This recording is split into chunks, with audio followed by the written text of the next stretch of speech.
I would say that there's quite a lot of defining moments that actually changed the direction of my life.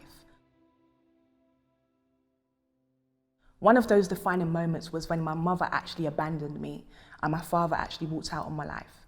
I realized that from that moment onwards that nobody owed me nothing. So I had to make it my duty in the world to try and achieve my best in whatever situation may come my way, negative or positive.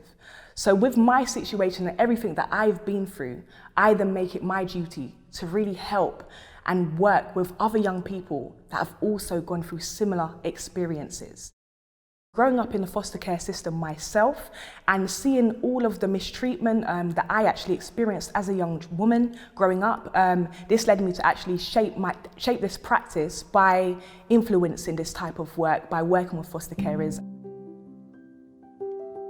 I describe myself as my community's keeper because there is so much people that are hurt out there. There are so much people similar to me that have gone through similar experiences, such as pain, rejection, abuse, abandonment, and are parentless and without their families. So I make it my duty to really help those people that are suffering, that may not have a father, that may not have a mother, that may not have a family that they can depend on and rely on.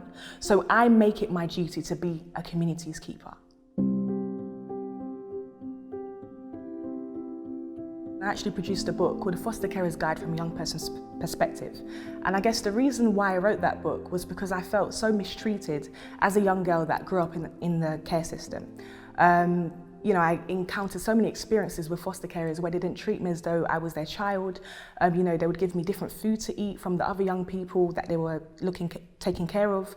And I felt so much injustice from actually being a foster child. And in terms of the support of this book, I didn't actually have any support along the way. I actually had to make it happen myself. It took a lot of hard work. It took a lot of actually getting my foot in the door to actually make things happen myself as a young girl growing up in the system.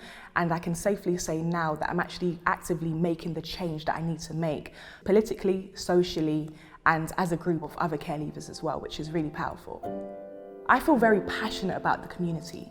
And the community to me means coming together as one, as people, to impact and inspire the nation.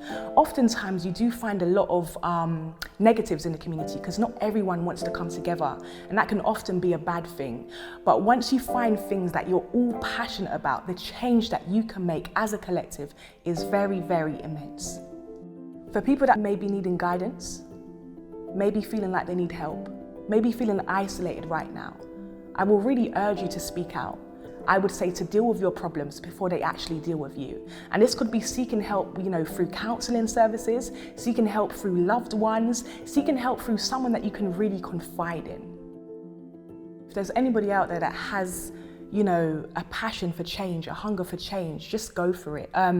It's difficult in the earlier stages as you often feel like there's no sort of support or help, but when people actually see that you're making a credible impact and you're making a change that is very substantial in the community, you will have all hands on deck. So literally go for it.